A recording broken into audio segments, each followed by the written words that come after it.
Құрметті әріптестер, педагогтерді аттестаттаудан өткізу мерзімдері мен біліктілік санаттарын беру, растау рәсімдері ағымдағы жылдың 17 сәуірі мен 1 қыркүйек аралығында болып бүгін бекітілді.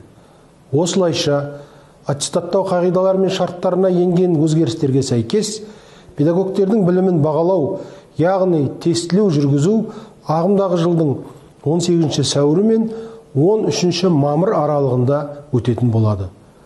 17 сәуірден бастап ұлттық тестілеу орталығының ресми сайтында онлайн тіркелу ашылады. Биыл аттестаттау мерзімі келген барлық педагогтер еркін тіркеле алады. Тестілеу өңірлердегі тестілеу өткізу пункттерінде аптаның 6 күнінде үздіксіз өтеді. Осылайша барлық педагогтер үшін тестілеуден өтуге жағдай жасалып отыр. Бірінші рет тестілеу тегін, ал екінші рет ақылы негізде өтеді.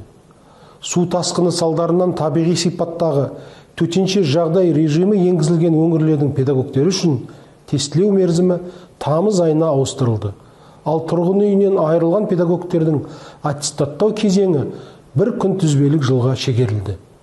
Құрметті әріптестер, аттестаттау рәсімінен өту әрбір педагог үшін маңызды және жауапты кезең.